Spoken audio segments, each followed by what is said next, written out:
في فرضية الحج وفضائل الحج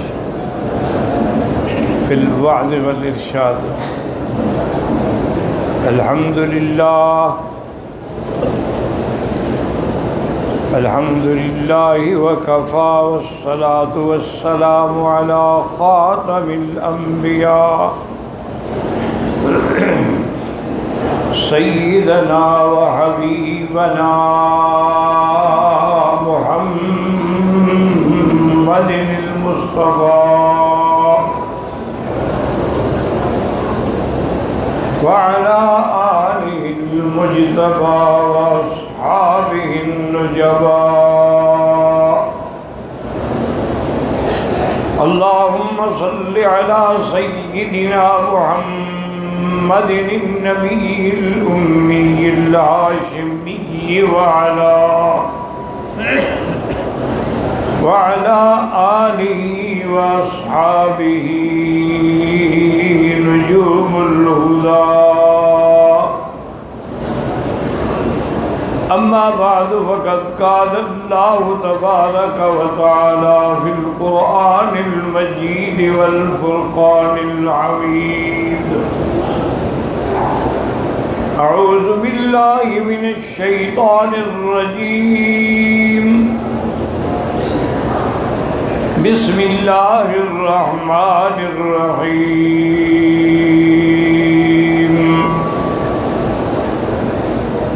وَلِلَّهِ عَلَى النَّاسِ حِجُّ الْبَيْتِ مَنِ اسْتَطَاعَ إِلَيْهِ سَبِيلًا وَمَنْ كَفَرَ فَإِنَّ اللَّهَ غَنِيٌّ عَنِ الْعَالَمِينَ. قال النبي صلى الله عليه وسلم: العمرة إلى العمرة كفارة لما بينهما، والحج المبرور ليس له جزاء إلا الجنة، أو كما قال النبي صلى الله عليه وسلم.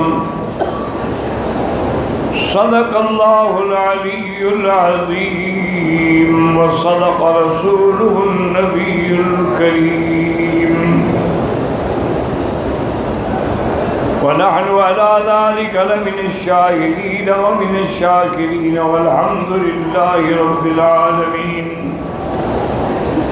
رب اشرح لي صدري ويسر لي أمري واحلل عقدة من لساني يفقهوا قولي. رب زدني علما،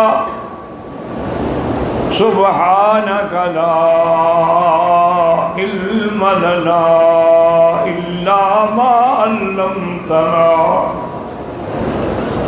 إنك أنت العليم الحكيم. برادران اسلام، واجب الاحترام بزرگوں، دوستوں، بھائیوں، عزیز نوجوانوں، اللہ تبارک و تعالیٰ کے کلام مقدس میں سے ایک آیت مبارکہ اور آقا انعامدار حبیب کبریا سیدنا محمد مصطفیٰ وعلى آلہ المجتبى صلی اللہ علیہ وعلى آلہ وسلم تسلیما کثیرا کثیرا کے فرامین مبارکہ میں سے ایک حدیث تلاوت کی ہے. دعا فرمائیں کہ اللہ تعالیٰ ایسا عاجل وصیت عافیت کاملہ عاجلہ دائمہ اور حق بات بیان کرنے کی توفیق عطا فرمائیں. آپ کو حق سننے سمجھنے کی اور ہم سب کو مل کر حق پر چلنے کی توفیق عطا فرمائیں. پروردگار عالم تمام آنے والوں کی حاضری، حج، عمرہ، زیارات، صدقات، خیرات منظور و مقبول فرمائیں. آج کے درس میں جو میں نے آیت پڑھی ہے اس کا تعلق ہے حج سے. اچھی طرح سمجھ لیں کہ آج کے دور میں تمام دنیا کے مذاہب جو ہیں وہ اپنے اپنے انداز میں عیدیں مناتے ہیں، تہوار مناتے ہیں۔ جیسے عیسائی ہیں انہوں نے کرسمس منانا ہے، ہندو ہیں کوئی ہولی کوئی دیوالی مناتے ہیں، یہودی مناتے ہیں، سکھ مناتے ہیں۔ تمام ادیان جو اس وقت دنیا میں موجود ہیں سب کسی نہ کسی شکل میں اپنے تہوار پورے کرتے ہیں، لیکن ان کے پاس اپنے ان تہوار کے منانے پر کوئی دلیل نہیں ہے، ان کی کتابوں میں بھی نہیں ہے۔ یعنی کوئی عیسائی کرسمس انجیل سے ثابت نہیں کر سکتا،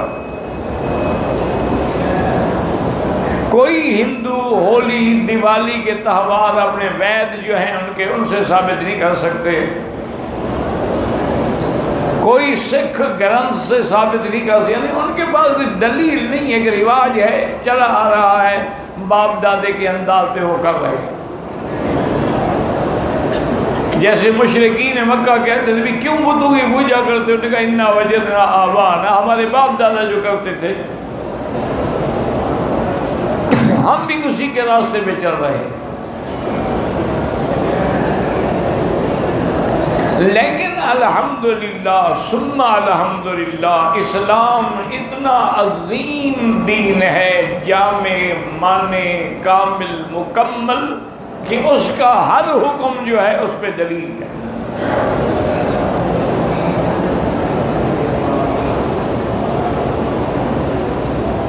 اب آپ دیکھیں کہ آپ نماز پڑھتے ہیں، دلیل ہے کہ نہیں کہ اقیم الصلاۃ، اقم الصلاۃ، یقیمون الصلاۃ۔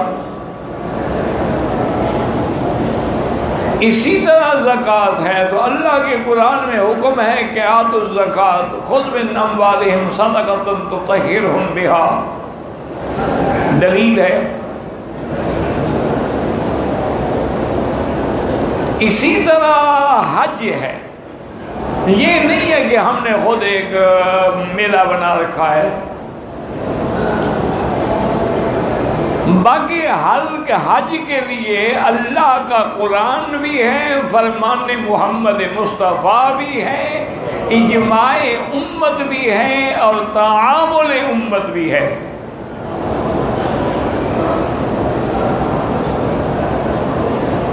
اور پھر حج کے ہر عمل پر اللہ کے قرآن میں اور حدیث مبارک میں دلیل ہے۔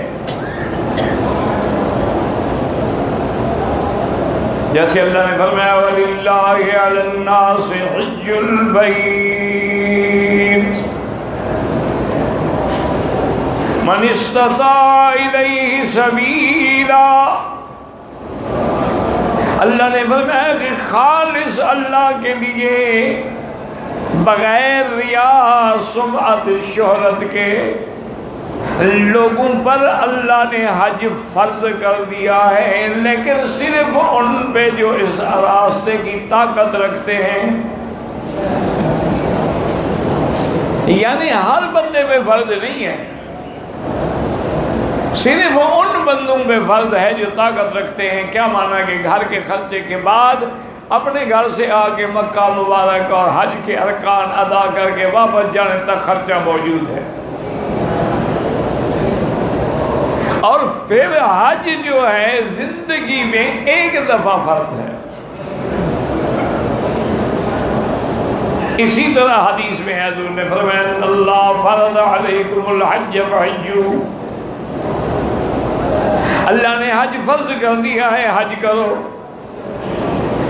اور ایک روایت میں ہے کہ ایک صحابی کھڑے انہوں نے کہا لِكُلِّ عَامٍ یا رسول اللہ، ہر سال حج کرنا ہوگا؟ آپ چپ ہو گئے۔ دوسری دفعہ اس نے پوچھا کہ لِكُلِّ عَامٍ یا رسول اللہ، کیا ہر سال حج کرنا ہوگا؟ آپ چپ ہو گئے۔ تیسری دفعہ اس نے پوچھا، آپ چپ ہو گئے۔ اور چوتھی دفعہ میں اللہ کے بندے کیا پوچھ رہے ہو؟ اگر میں کہہ دیتا کہ ہاں ہر سال ہے تو اللہ فرض کر دیتے ہر سال، پھر کون ادا کرتا ہر سال حج؟ یہ تو اللہ کا کرم ہے کہ حج زندگی میں صرف ایک دفعہ فرض ہے، اور اس کے لیے بھی شرط ہے کہ مسلمان ہو، عاقل ہو، بالغ ہو، صاحب استطاعت ہو، اس پر زندگی میں ایک دفعہ حج فرض ہے۔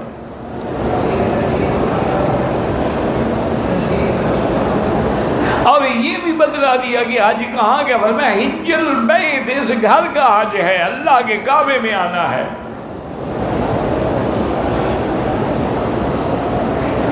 اور اسی طرح اللہ نے قرآن میں یہ بھی بتلا دیا کہ الحج اشہر معلومات، حج کے چند مہینے ہیں جو معلومات ہیں، یعنی شوال سے موسم حج شروع ہو گیا، شوال، ذی القعدہ اور ذی الحج۔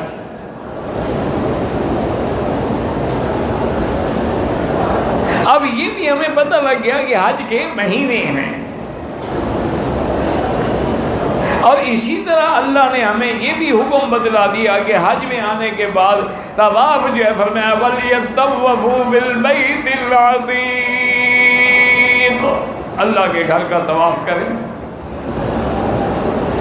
ہم صفا مروہ دوڑتے اپنی طرف سے نہیں، تو فرمایا ان الصفا والمروہ من شعائر اللہ،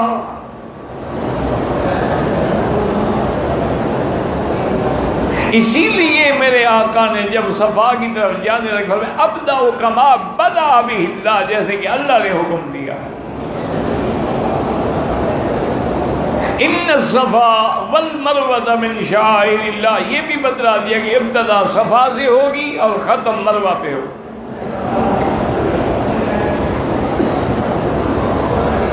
اسی طرح طواف کے بعد جو ہم نے 2 رکعات پڑھنی ہیں وہ بھی بتا دیا کہ وَاتَّخِذُوا مِن مَّقَامِ إِبْرَاهِيمَ مُصَلًّى،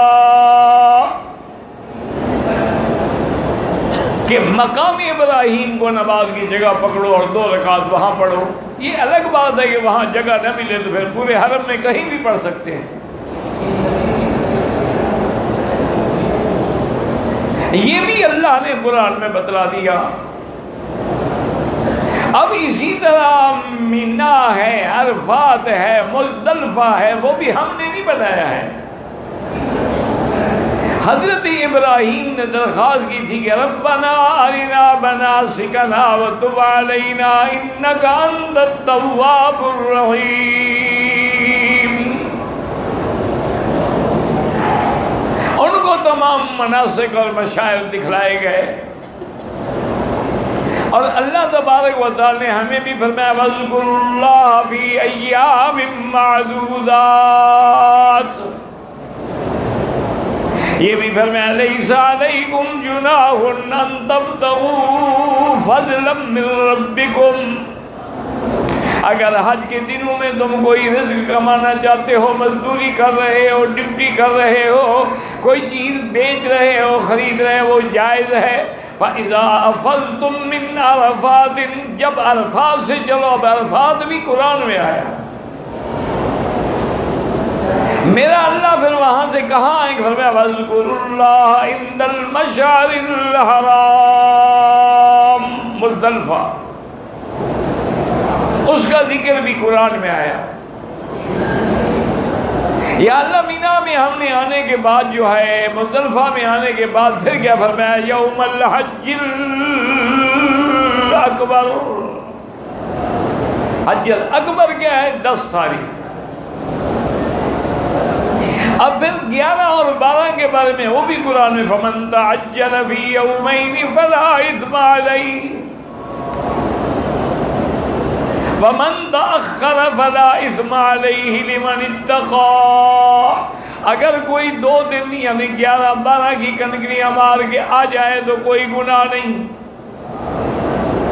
اگر 13 کی بھی کنکریاں مارے تو اس میں بھی کوئی حرج نہیں، بلکہ اور زیادہ ثواب ہے۔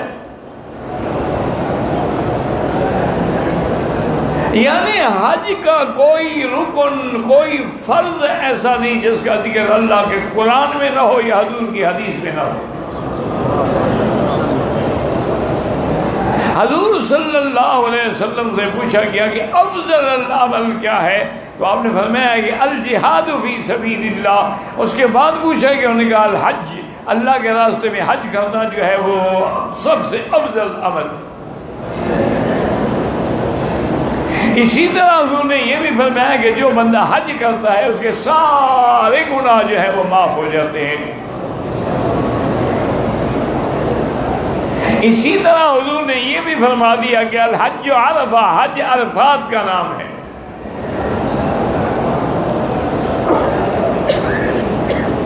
اسی طرح حضور پاک نے یہ بھی فرما دیا ہے کہ حج جو ہے اس کے ارکان کیا ہیں، واجبات کیا ہیں، سنن کیا ہیں، مستحبات کیا ہیں۔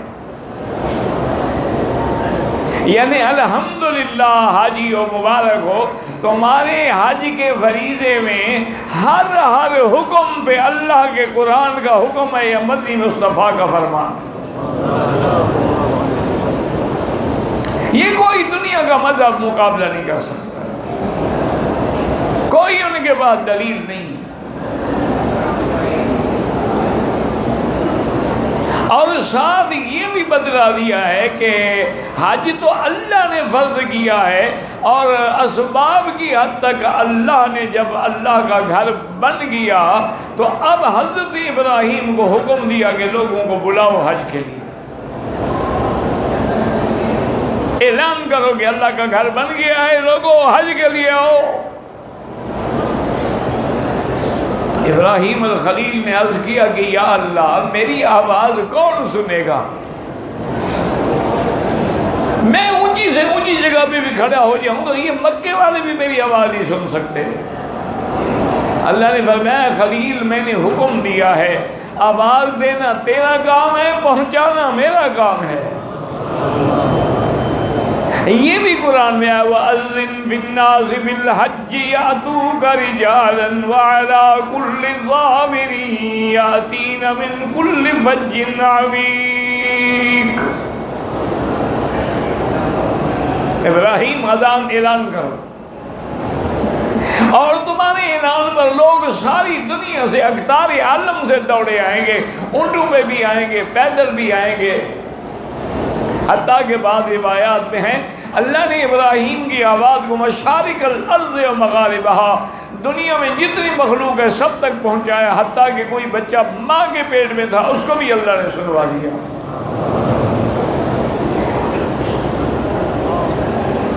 تو اس لیے بڑے آرام سے کوشش یہ کریں کہ ہمارا حج جو ہے وہ عین سنت کے مطابق ادا ہو۔ اس کو میلہ نہ سمجھیں کہ جہاں لوگ جائیں گے ہم بھی چلے جائیں گے۔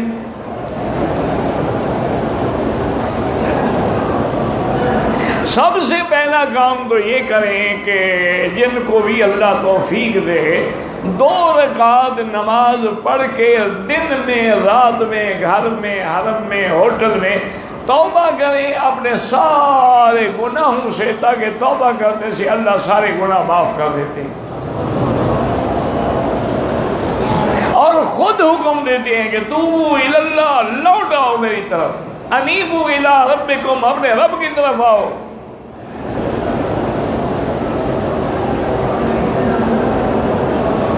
اس کے بعد یہ سمجھ لیں کہ انشاءاللہ ثم، اب مختصر میں ذرا حج کا بتا دیتا ہوں، تفصیل تو خیر انشاءاللہ ہوتی رہے گی، کہ اب ہر آدمی نے سنت کے مطابق 8 تاریخ کو احرام باندھنا ہے۔ جو لوگ اپنے میقات سے قران کا احرام باندھ کے آئیں گے، یعنی عمرہ حج ملا کے، وہ تو ویسے احرام میں ہوں گے، ان نے کوئی نیا احرام تو نہیں باندھنا۔ اور جن لوگوں نے اپنے احرام سے، اپنے میقات سے حج افراد کی نیت کر کے احرام باندھا ہے، وہ بھی احرام میں ہے۔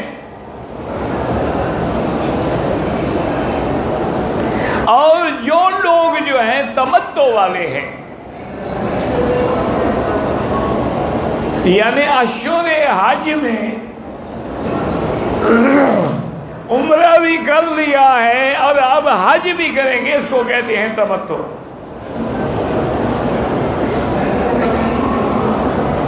اصل عمرہ وہی ہوتا ہے جو تم نے اپنے وطن سے آ کے کیا ہے۔ عمرہ کرنے کے بعد اب 8 تاریخ تک آپ پر کوئی پابندی نہیں، ہر چیز حلال ہے، کپڑے بھی پہنو، خوشبو لگاؤ، میاں بیوی بھی نے۔ تمتع کا معنی یہ کہ نفع اٹھاؤ۔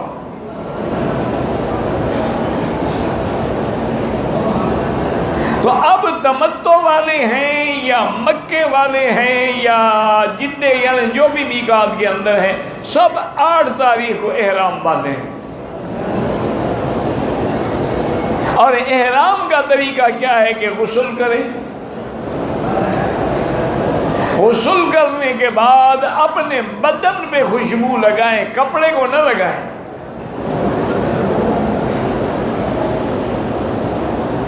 اور اس کے بعد 2 چادریں،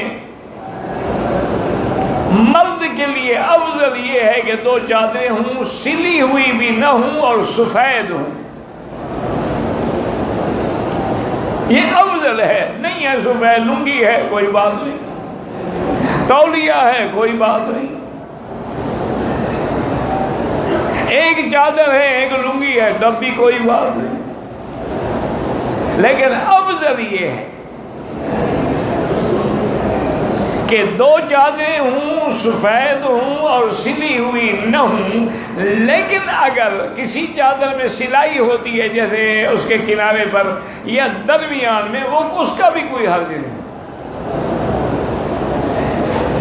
احرام میں سلا ہوا کپڑا پہننا منع ہے۔ کیا معنی؟ یعنی قمیض نہ پہنے، سلوار نہ پہنے، کوئی جیکٹ نہ پہنے، دستانے نہ پہنے جو سلا ہوا بدن پہ ہے۔ ایسے اگر چادر میں سلائی ہے، ایک غریب آدمی ہے کچھ، اس کے بعد یہی قمیض ہے، اور قمیض کو یوں کر کے چادر کی طرح کندھے پہ ڈال دیا، ٹھیک ہے، چونکہ اس نے اس کو قمیض کی طرح نہیں پہنا ہے۔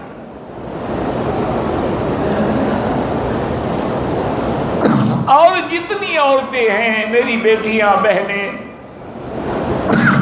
ان کے لیے کوئی احرام نہیں ہوتا،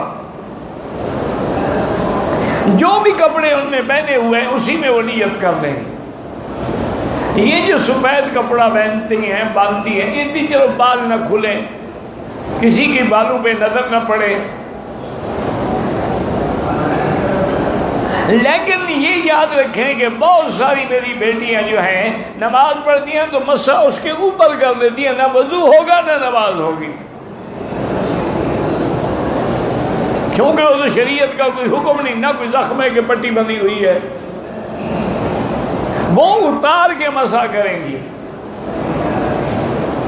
اور جو کپڑے پہنے ہوئے ہیں بس اسی میں لبیک بحجۃ لبیک اللہم لبیک لبیک لا شریک لک لبیک۔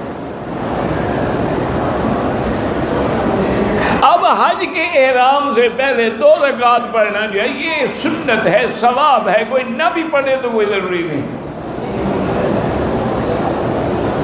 اچھا کوئی آدمی فرض نماز پڑھنے کے لیے آیا، نماز پڑھ کے سلام پھیر کے نیت کر لی، ٹھیک ہے، کوئی منع نہیں۔ اور اگر سنت پڑھنے کا موقع ملے تو سر پہ کپڑا ڈال کے پڑھیں، ابھی آپ کا احرام شروع نہیں ہوا، لوگ پہلے سے ہی کندھا نکال لیتے ہیں، ابھی 2 رکعت ہی نہیں پڑھی، نیت ہی نہیں کی، لبیک بھی نہیں پڑھی۔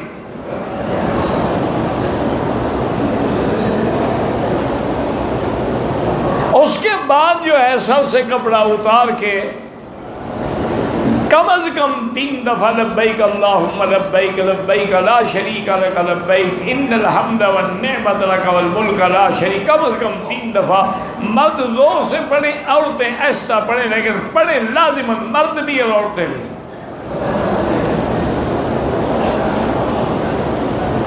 سنت یہ ہے کہ 8 تاریخ کو احرام باندھ کے سیدھا ہم نے مینا جانا ہے، اور مینا میں ہمیں افضل اعلیٰ یہ ہے کہ ظہر سے پہلے پہنچ جائیں، اور ظہر عصر مغرب اور عشاء کی نمازیں جو ہیں ہم نے مینا میں پڑھنی ہیں، فجر کی بھی مینا میں پڑھنی ہے۔ یہ افضل ہے، اعلیٰ ہے۔ لیکن کوئی 7 کو بھی مینا پہنچ گیا کوئی حرج نہیں، کوئی 8 کو ظہر سے پہلے نہیں پہنچا، بعد میں پہنچا، عصر میں پہنچا، مغرب میں پہنچا، عشاء پہنچا، تب بھی کوئی حرج نہیں۔ لیکن ایک بات میری یاد رکھ لیں کہ سنت پر عمل کرنے کے لیے تو صرف وہ حاجی حج کر سکتے ہیں جو پیدل کریں۔ اگر وہ قافلے کے ساتھ ہیں، بسوں کے ساتھ ہیں، گروپ کے ساتھ ہیں، ان کی اپنی مرضی چلتی ہی نہیں ہے۔ ان کو تو 7 کو مغرب اور عشاء کے بعد بھی نہ بھیجنا شروع کر دیں گے، وہ مجبور ہیں، وہ جائیں گے، کوئی حرج نہیں۔ اب سنت کے مطابق کوئی چلے کہ جی میں ظہر سے پہلے پہنچی، وہ تو پھر پیدل والا ہی کر سکتا ہے، اور پیدل جوان چلے، کوئی بوڑھا یا عورت نہ چلے۔ شوق میں چل پڑتے ہیں اور بعد میں نعوذ باللہ چڑچڑے ہو جاتے ہیں، گالیاں دیتے ہیں، اپنے حج کو برباد کر دیتے ہیں۔ اور اس سے دیتے رہے کہ پھر آپ بسوں میں جائیں۔ اب افضل یہی ہے کہ ظہر، عصر، مغرب، عشاء اور فجر کی نماز یعنی 9 تاریخ کی فجر کی نماز بھی مینا میں پڑھے، اور جب سورج نکلے اور دھوپ پھیلنے لگے تو اب عرفات کے لیے چلے۔ لیکن یہ بھی وہ کر سکتا ہے جو پیدل جائے۔ اگر وہ گروپ کے ساتھ ہے یا بسوں کے ساتھ ہے، وہ بسیں تو انشاءاللہ ان کو فجر کی نماز سے بھی پہلے عرفات پہنچا دیں گے، کیونکہ اگر وہ ایسا نہ کریں تو پھر حاجی پہنچ ہی نہیں سکتا۔ 10-15 لاکھ آدمی کو ٹرین کرانا آسان تو نہیں ہوتی نا۔ بہرحال سنت یہی ہے کہ عرفات میں زوال سے پہلے پہنچ جائے،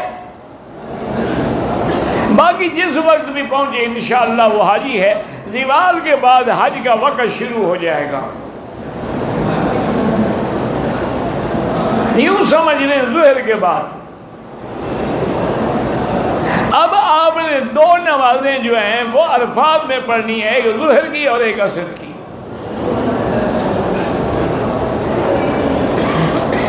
اور سارا دن عرفات میں رہنا ہے، اور جس قدر ہو سکے، چونکہ حج عرفات کا نام ہے، عرفات میں جتنا ممکن ہو سکے کھڑے ہو کے لمبی دعائیں مانگیں، اپنی زبان میں مانگیں، عربی میں مانگیں، اردو میں مانگیں، رو کے دعائیں مانگیں، اور بار بار لبیک اللہم لبیک لبیک اللہم لبیک پڑھتے رہیں۔ اب 9 کا سارا دن ہم نے کہاں گزارنا ہے؟ عرفات میں۔ سورج ڈوبنے سے پہلے عرفات کی حد سے نکلنا جو ہے وہ ناجائز ہے، اگر نکلے تو واپس آ جائے، ورنہ دم پڑ جائے گی۔ اور عرفات کی نشانیاں، علامات، بورڈ لگے ہوئے ہیں کہ یہ عرفات ہے، یہ بدایہ ہے، یہ نہایہ ہے، یہاں سے شروع ہو رہی ہے حد، یہاں ختم ہو رہی ہے۔ عرفات میں جبل رحمت میں جانا ضروری نہیں ہے، اگر قریب ہیں چلے جائیں، ورنہ ضروری نہیں ہے کہ آپ جبل رحمت میں جائیں اور واپسی پہ خیمہ ہی نہ ملے۔ مغرب کے بعد انشاءاللہ ہم عرفات سے نکلیں گے، لیکن نماز نہیں پڑھیں گے۔ اب سورج ڈوب گیا، مغرب کا وقت ہو گیا ہے، لیکن نماز نہیں پڑھیں گے۔ سارے قافلے چل پڑیں گے مزدلفہ کی طرف۔ مزدلفہ میں پہنچنے کے بعد مغرب اور عشاء دونوں نمازیں مزدلفہ میں پڑھیں گے۔ پہلے مغرب پڑھیں گے، اس کے بعد عشاء پڑھیں گے، چاہے جس وقت بھی پہنچے، ہمارے بس میں تو نہیں ہے نا۔ کوئی جلدی پہنچ جاتے ہیں، کوئی ساری رات لگ جاتی ہے، ٹریفک جام ہو جاتی ہے۔ جب بھی پہنچے تو پہلے مغرب کی نماز پڑھیں گے، پھر عشاء کی پڑھیں گے، ایک اذان ہوگی، تکبیر ہر نماز کی الگ ہوگی۔ پھر رات مزدلفہ میں رہنی ہے۔ یہ رات بھی لیلۃ القدر کے برابر شان والی ہے، اور 10 تاریخ کی صبح کی نماز جو ہے وہ بھی مزدلفہ میں پڑھنی ہے۔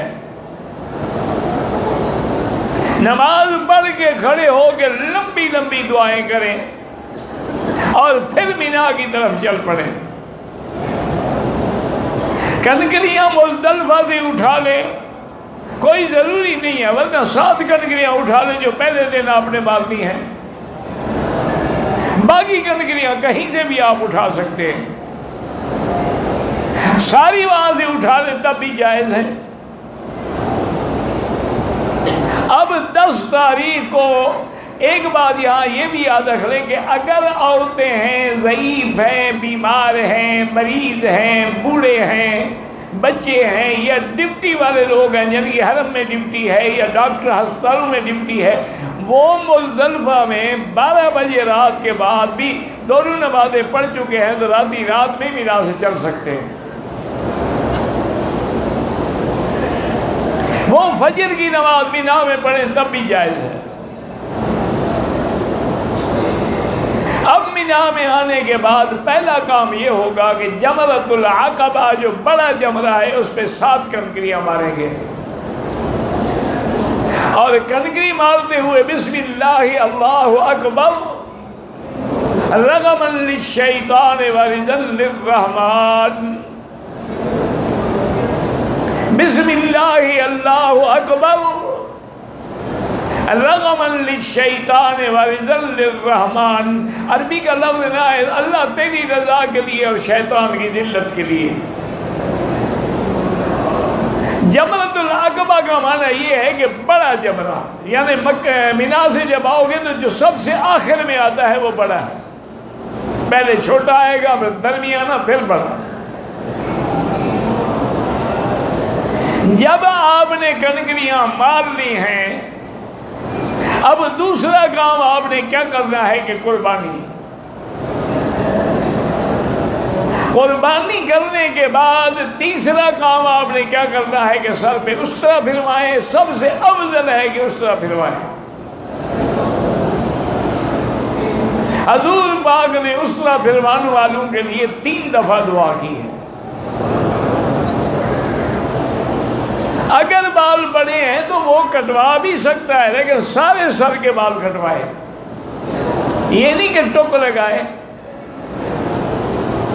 افضل یہی ہے کہ اس طرح پھروائے کہ حضور نے دعا مانگی اللہم اغفر للمحلقین، یا اللہ آج جو سر منڈا رہے ہیں ان کی مغفرت فرما۔ 3 دفعہ حضور نے محلقین کی دعا مانگی، 4تھی دفعہ بال کٹانے والوں کی۔ اب 10 تاریخ کو پہلا کام کیا تھا؟ کنکری ماریں، اور دوسرا کام قربانی کریں، اس کے بعد حل کرائیں۔ اب آپ کا احرام کھل گیا، پابندی ختم ہو گئی، کپڑے پہنے، غسل کریں، خوشبو لگائے، صرف بیوی حلال نہیں ہوگی جب تک طواف زیارت نہیں کرے گا۔ یہ تحلل اول تو ہے لیکن تحلل کامل نہیں ہے۔ ایک بات یاد رکھیں کہ اگر عرفات سے پہلے کسی نے بیوی سے جماع کر لیا حج ہی فاسد ہو گیا، اور اگر اس نے طواف زیارت سے پہلے جماع کر لیا تو ایک بڑا جانور دینا ہوگا۔ تو اب آپ نے آگے طواف زیارت کرنا ہے، اور طواف زیارت کے بعد صفا مروہ دوڑنی ہے، اور یہ صفا دوڑ کے طواف کر کے واپس مینا جانا ہے۔ اب جس وقت بھی پہنچے، مثلا آپ کو رات آئے، طواف کیا، دن ہو گیا، کوئی بات نہیں، مجبوری ہے، آپ کے ذمہ کیا ہے، مینا جائیں اور 11 کا دن بھی مینا میں رہیں۔ 11 تاریخ کو کنکریاں مارنے کے لیے وقت ظہر کے بعد شروع ہوگا. جو صبح صبح مارتے ہیں وہ غلط ہے، دم پڑ جائے گی. ظہر کے بعد بھی پہلے اولا پہ چھوٹے شیطان پہ 7 کنکریاں، پھر درمیانے پہ 7 کنکریاں، پھر بڑے پہ 7 کنکریاں. جب 7 کنکریاں چھوٹے پہ مارنے، لکھا ہوا ہے وہاں سب کچھ، اولا، وسطی، کبرا، چھوٹا، درمیانہ، بڑا، ہر زبان میں بورڈ لگے ہیں. جب پہلے شیطان کو کنکریاں ماریں تو ہٹ کے قبلہ رخ کھڑے ہو کے لمبی دعا کریں گے، وہاں بھی دعا منظور ہوتی ہے. پھر جب دوسرے شیطان کو ماریں تب بھی لمبی دعا کریں. جب آپ جمرۃ العقبہ کو کنکری ماریں گے تو اب دعا نہیں کریں گے. اب پھر آپ نے 12 کی رات بھی مینا میں رہنا ہے اور 12 کو بھی مینا میں رہنا ہے. 12 کو جب آپ مینا میں رہیں گے تو پھر آپ نے زوال کے بعد، جلدی نہیں، زوال کے بعد پھر آپ نے تینوں شیطانوں کو کنکریاں مارنی ہے اور کوشش یہ کریں کہ مغرب سے پہلے پہلے مینا سے نکل آئیں. لیکن کنکریاں مار کے اب واپس آنے کے بعد آپ کے ذمہ کیا ہے کہ جس دن جانا ہے طواف الوداع کریں. ویسے طواف کرتے رہیں، کوئی پابندی نہیں ہے، لیکن جب جانا ہو، چونکہ بعض لوگ یہاں سے مدینہ جائیں گے، وہاں سے واپس چلے جائیں گے، بعض لوگ یہاں سے سیدھے جدہ واپس، تو جب جانا ہو اسی دن طواف الوداع کریں اور پھر اللہ تبارک و تعالیٰ کے گھر روانہ ہوں. تو الحمدللہ مختصراً میں نے حج کی باتیں بتا دی ہیں، باقی تفصیل انشاءاللہ زندگی تو ہوتی رہے گی. اچھا ایک بات سن لیں تمام میرے بزرگ، میرے بھائی، کہ انشاءاللہ کل تو جمعرات ہے، چھٹی ہے، درس نہیں ہوگا، لیکن پرسوں جمعہ کے دن یہاں کے بجائے چھت پہ انتظام کیا ہے. انہوں نے وہ کہتے ہیں چونکہ مجمع آپ کا الحمدللہ بڑھ رہا ہے، لوگوں کو بھی تکلیف ہے، لوگ بیٹھ نہیں سکتے، عورتوں کے لیے بھی جگہ نہیں ہے، تو اوپر دونوں انتظام انہوں نے کر دیے ہیں. اب دیکھیں نا وہاں تک اب لوگ چلے گئے، اب وہ راستہ بند ہو گیا. تو اس لیے آپ کے علم میں ہونا چاہیے کہ جمعہ کے دن اس کے بعد جو ہے لفٹ جا رہی ہے اوپر چھت پہ، تو وہاں انشاءاللہ میں نے نہیں دیکھا، نہ میں نے کبھی چھت پہ درس دیا ہے، لیکن کہتے ہیں کہ وہاں کھلی جگہ بھی ہے، اہتمام بھی ہے، انتظام بھی ہے، عورتوں کے لیے الگ بیٹھنے کی جگہ بھی ہے. تو انشاءاللہ سب کو بتا دیں کل جمعرات ہے، درس نہیں ہوگا، پرسوں جمعہ والے دن انشاءاللہ جیسے یہاں آ جاتے ہیں وہاں اوپر آ جائیں. اللہ سب کی حاضری قبول فرمائے.